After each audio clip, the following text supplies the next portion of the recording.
Hey, we're Meat and Bone, and today we're going to show you how to prep an A5 Japanese Wagyu Filet Mignon.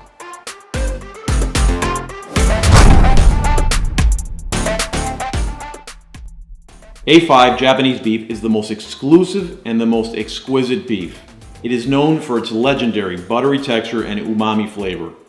This is the top 1% of the 1% of beef, and while cooking it may sound scary, it really isn't.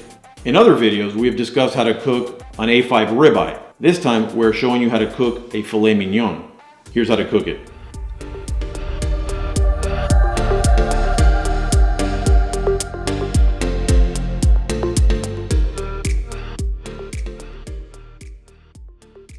I do not usually eat filet mignon, I find it bland. But this A5 filet mignon is something else, and I think every beef lover in the world should give it a try.